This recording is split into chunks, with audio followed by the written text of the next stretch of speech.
Okay, how does that look? Can you see a That's great. screen? So, Jason Prothero and Mark Bowser are going to talk about editors and components, one of my favorite topics. So, off we go. I'll throw it over to you.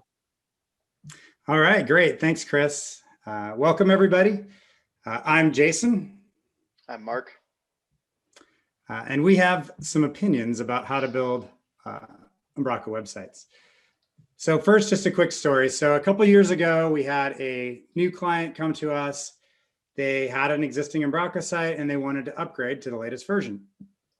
And along the way, they also wanted us to kind of audit things and make sure everything was best practice, which is pretty standard. And so we dive in and things are looking pretty good. And then we come across a page type or a doc type called HTML code. So as you can imagine, this is a large text box in the back office that you can paste in HTML code. Oh, and styles and JavaScript too, why not? And it renders that onto the page. So, this is a case where a front-end dev was on staff for a while and maybe was getting a little frustrated by the editing experience and the flexibility of it. And so they did an end around and kind of hacked something into place. And it worked great for a while. Unfortunately, that person was no longer there. So from a business perspective, this was a pretty big risk because nobody knew how to edit those pages. And the complexity to actually edit them was that you had to be a developer and not really a content editor at that point. So this is that sort of thing is a telltale sign of content editor frustration. And where somebody can't quite figure out what to do, they want to change some things, and so they hack around it. And our goal is happy editors. So there's a lot of goals when projects get started, new website projects. There's marketing goals, there's lead generation goals, there's content messaging goals, there's probably maybe some accessibility goals, SEO, performance, all these things. And we think about them a lot, but we typically leave this editor experience towards the end, and it's up to the implementers to do their best. This varies, but the editors kind of get a little bit screwed on this as it goes down. And so we just want to put that forefront. Some of the things that we've heard editors and things and people who've either sites we built in the past or sites we've seen from other groups building them is that I can't change my content, or I'd like to refresh my design. How can I do that with my current setup? Or hey, we couldn't figure out how to change anything, so we just did a bunch of things in the RTEs. Hopefully that's okay. So there's some things here, and even the grid can be overwhelming if it's not set up in a way that really kind of takes usability into mind. So for us, the past few years, our solution has been components.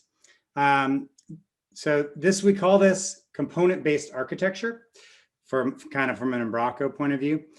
In V7, this would be using a package such as stack content, or maybe even the DocType grid editor with grid. But in V8, there's a native experience called the block list editor. That's what we're going to be focused on today. There are a lot of other block editors. And there's actually another talk that was earlier today from that you can check out some of the other options, but we're going to be focused on the block editor today.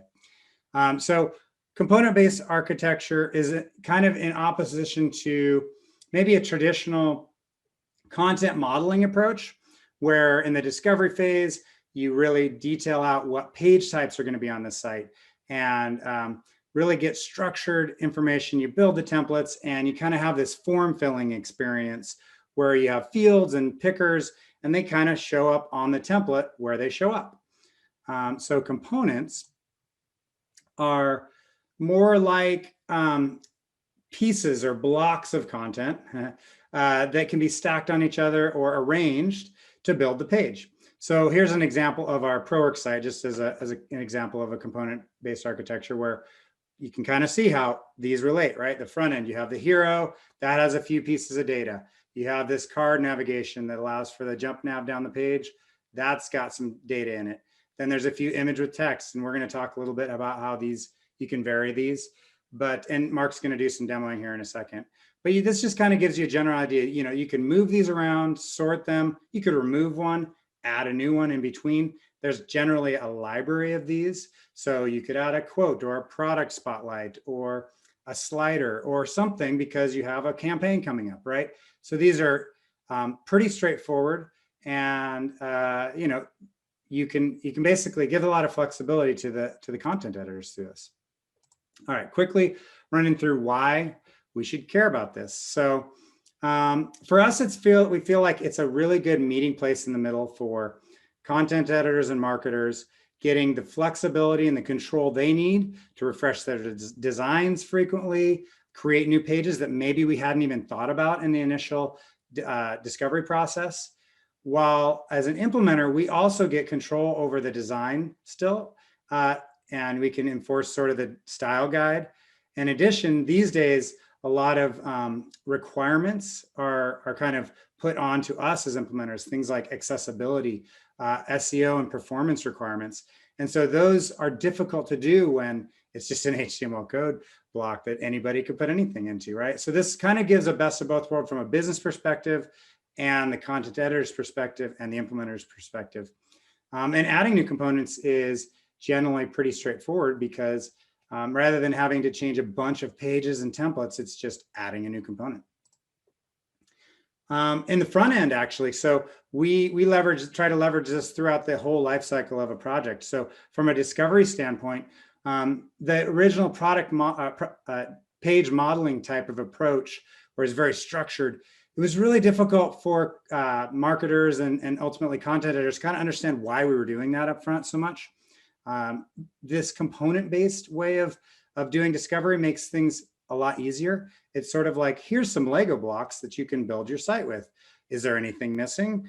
Here's some other ideas maybe based on your needs and kind of what you're measuring that might also work. What do you think, right? And thinking in terms of, okay, here's some things I could put on a page to make my page makes a lot of sense to people, and it just makes that discovery process go a lot easier, and they know what they're going to get, and they're really engaged up front.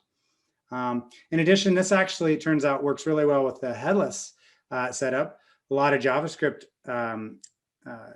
libraries are really component driven by default. So it kind of just seamlessly works generally with headless from what we found. And it gives you a lot more interesting A/B testing options because you can really change, a whole section of the page or remove something and see, is this page being shorter? Does that convert better or longer? Things like that. Okay, so now I'm going to hand it over to Mark, and he's going to do some demos and kind of walk through how we can take the sort of vanilla out of the box block editor experience, which is good, but maybe make it a little more usable and just help our content editors out a bit more so we can have happy editors. Hey, everybody. I'm going to try to yank the screen. Yeah, take it. Here we go. All right. Can you see it? You see slides? All right, cool. See it. Yeah, so I wanted to reiterate Jason's goal that he stated earlier about we want happy content editors. And some of the challenges to that are more obvious when you talk about people building entire pages inside of a rich text editor. But the same sort of problems can exist inside of a component-based architecture. So yeah, I'm gonna demo the block editor, and I'll start with a vanilla setup and show you how to actually set these up. And then I'll start moving into some of the obstacles content editors can start running into and how you can overcome those. So this right here is pretty much a vanilla block editor. Comes with copy paste. You can insert between rows, which is nice. You can sort, remove, add. And to create each of these individual blocks, all you have to do is create a document type. We keep all of ours in a folder. The doc type has to be element type, and you have to create a partial view to render the data in it. And then you can slap it onto one of these block list editors, and that's pretty much, it works. One of the first things, one of the most obvious and easy to fix things is that if this starts to get really long, right now there's no information about what's inside of each of these blocks. So if you write this page and come back a month later and you want to edit it, or somebody else that's not very familiar with the page needs to find a section and edit it, it can become a challenge to, you basically have to start opening each one of them, and that's just frustrating. So the block editor comes with the ability to add custom labels that you can use. You need to write little Angular expressions. So I'll show you that here.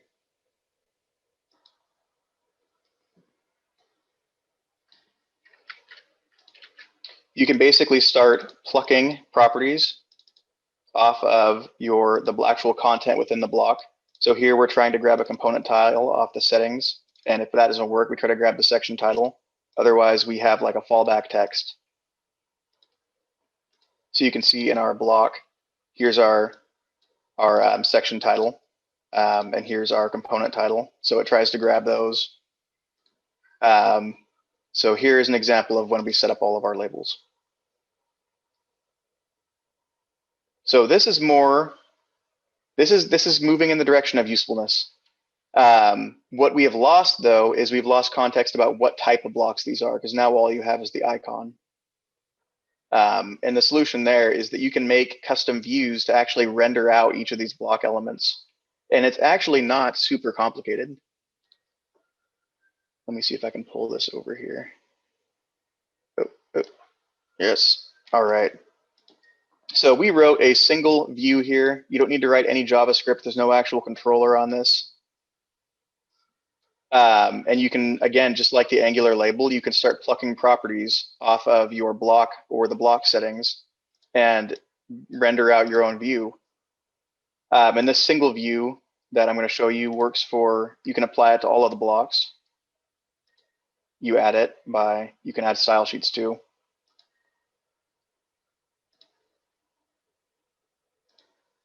So on each individual block, you can select your new view that you'd like to use.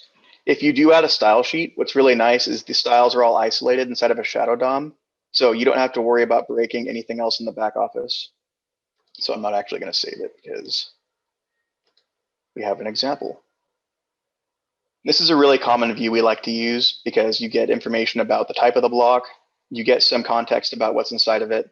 And we like the size of it because it helps represent that it's like a component on the page. But you could do something more interesting where you write a custom view for each individual type of block and you start giving a lot more information about what's inside of it, or maybe even what it's going to look like on the front end. And there's a great 24 days in Umbraco post where they actually render out entirely what's on the front end. Because the CSS is inside of a shadow DOM, you can go that far to actually show the real, a real preview. You want to make sure that you don't make this super long. So we do kind of like these more simple approaches a lot of the time. But those are really great tools that you have in your tool belt. The next area that I want to show you is the actual block catalog here. So this, when you're looking at it for the first time, there's a lot of blocks in here.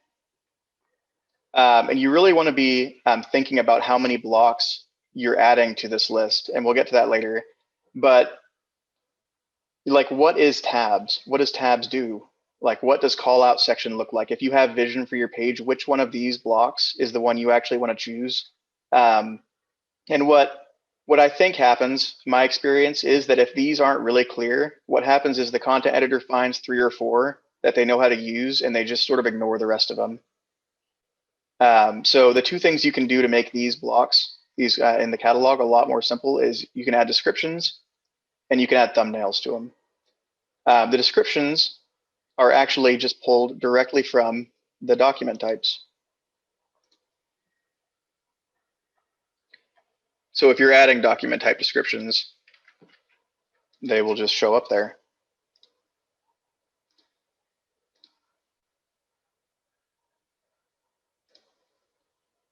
So now we're getting some context of, oh, this is tabbed rich text editor content. I see. Or these are circular icon links with headings and subheadings. Okay.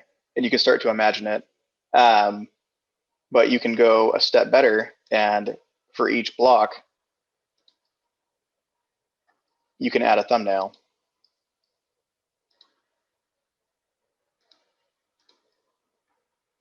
So we keep all of ours in here.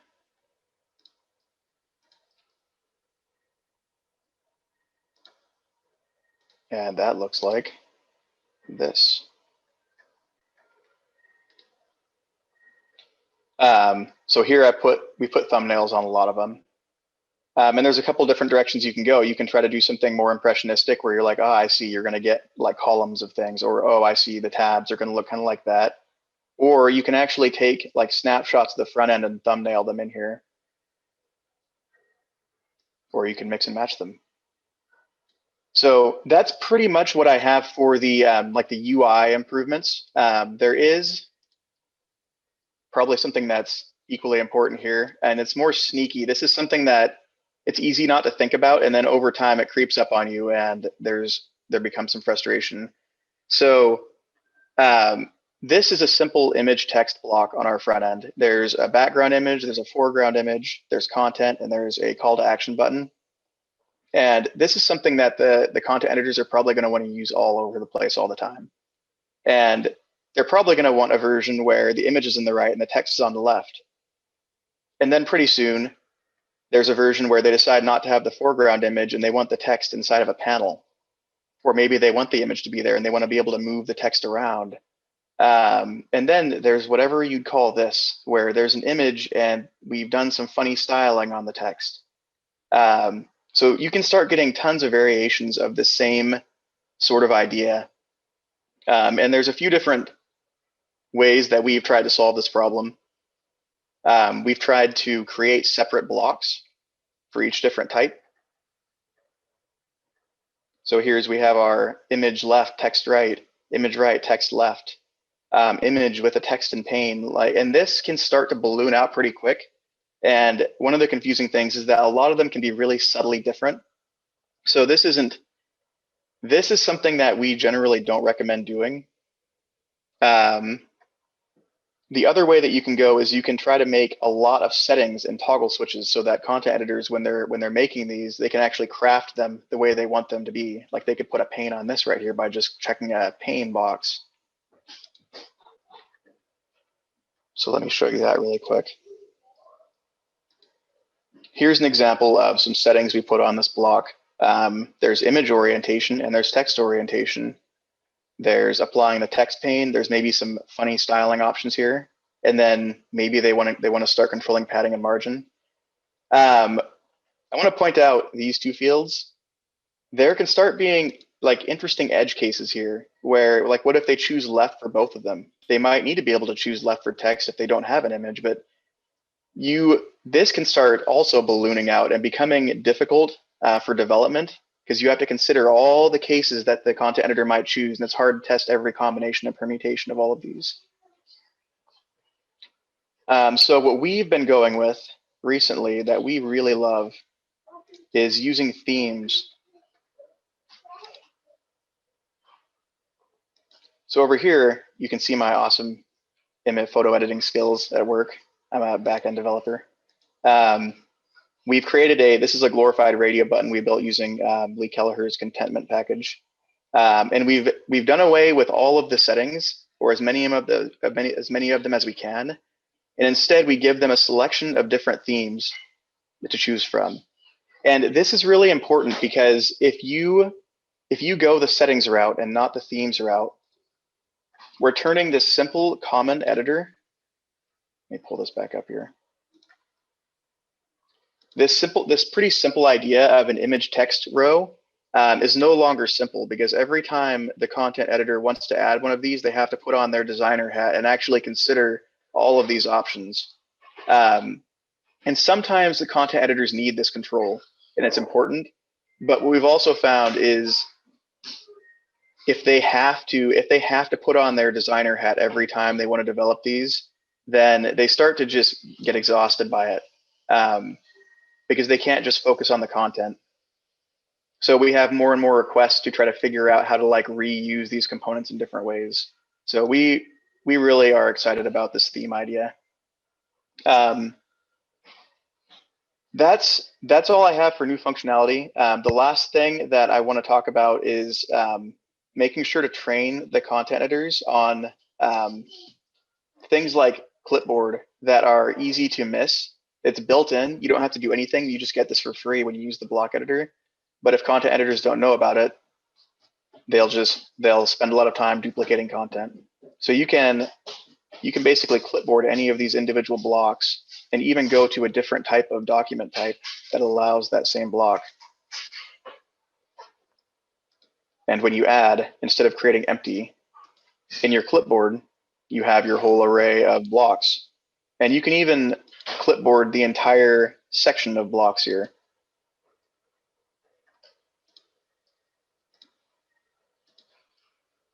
Which is amazing. And you get that for free. There's one final tool. So let's imagine that you had a product section and we're selling board games here. And we're also selling board game components. And for all the board games, we have a similar structure that we're trying to use. We start out with like a home hero, and then we have some nav, and then we have the description. And every product is going to sort of follow that same layout. And maybe the components need a different structure. And they basically lead with the specs and just information because they're not shiny. Umbraco comes with a tool called content templates. And you can use these to basically scaffold out different types of pages. So a content editor can right click and create they're cool.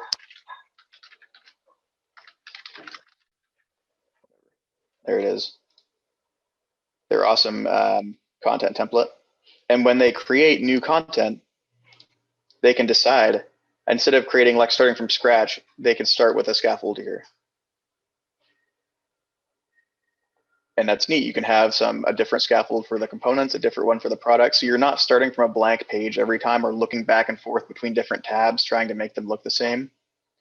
And one of the things I've been thinking about more, and I haven't actually released this with any clients, is trying to really feature this content template section. This exists by default in the settings section of Umbraco. And we oftentimes are restricting content editors from the settings section because that's not where you write content. That's where like developers are crafting and architecting. We want to make sure that stuff ends up in source control.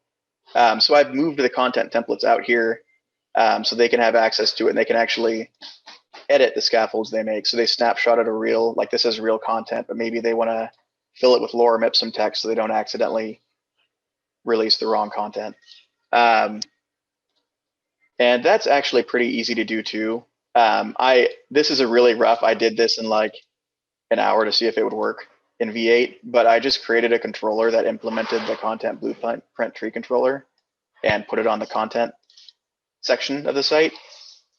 So if you look here, this is actually duplicated. This content template is here on settings and content, but I think this is a good idea.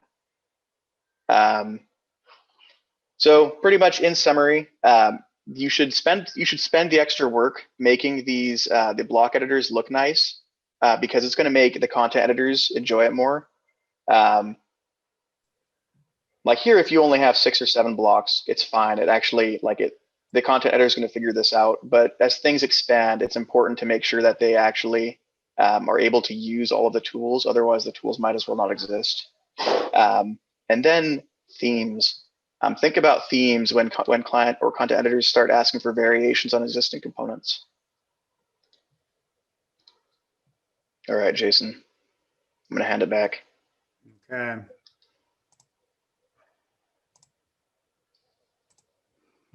We've Thanks, got about Mark. 5 minutes left. All righty, we're just about done. Thank you, Mark. That was awesome. Yeah, so basically to kind of wrap up here, so we've had really good luck with our clients.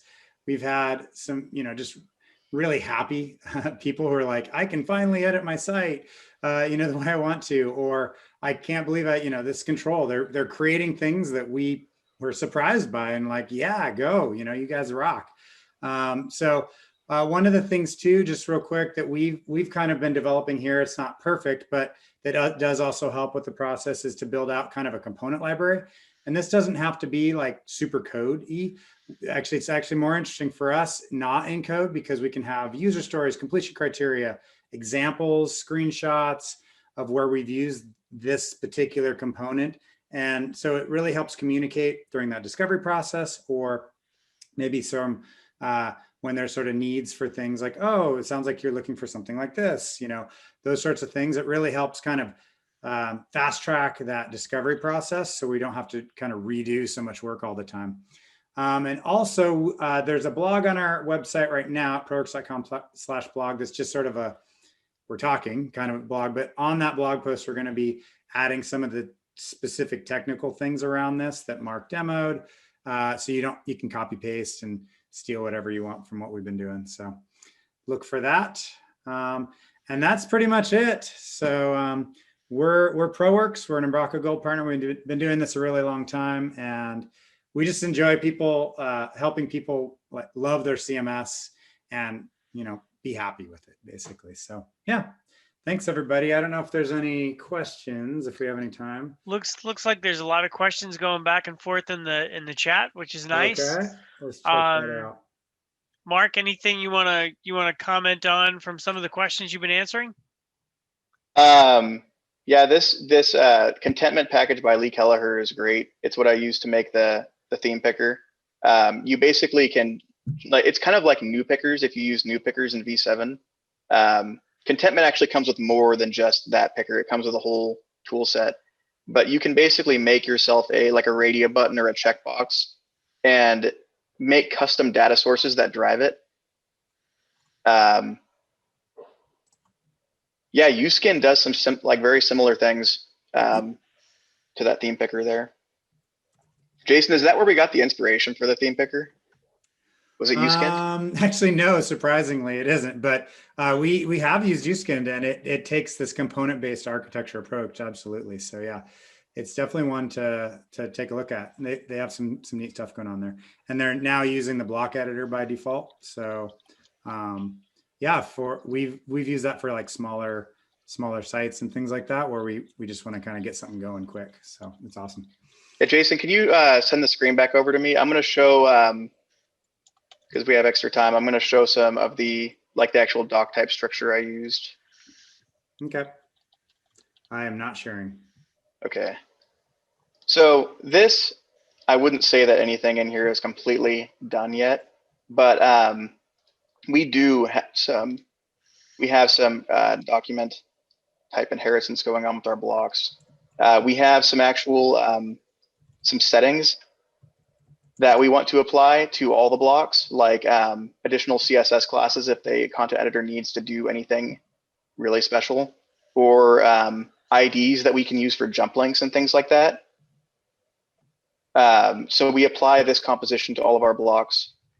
And there's also this idea here that I've since taken off of the actual composition we put on the block, and I've built block settings. So there's a separate document type used for the block settings. And that's because on each of these blocks, you get the choice of, you have the existing, like the document type used for all the content, and you saw that settings tab. All the things on the settings tab here come from that separate document type, and the block editor stores the two separately. So there's kind of, Umbraco's been trying to present this new like actual data structure for these block editor style components. And the idea is if everybody starts using the same data structure, then you could switch away from the block editor to some different custom editor somebody invented. And they're separating the actual content from the settings in case that's important.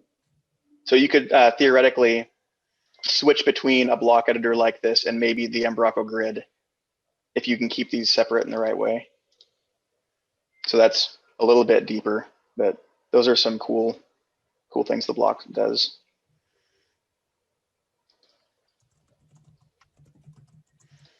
All right. Any other questions? It seems like we have a lot of really good conversation going on this one, which is fantastic. Feel free to keep that going. We only have a minute left in this session. If you'd like something to get answered live in the last 63 seconds, shoot it our way. Otherwise, let's just keep it going via the chat. Mark, Jason, thank you so much for a great presentation. Really enjoyed that. And Great. we'll see everybody a little bit later after more trivia and and more cameo appearances, I'm sure. Those are great. All right. Thanks, everybody. Thanks, everybody. Thanks.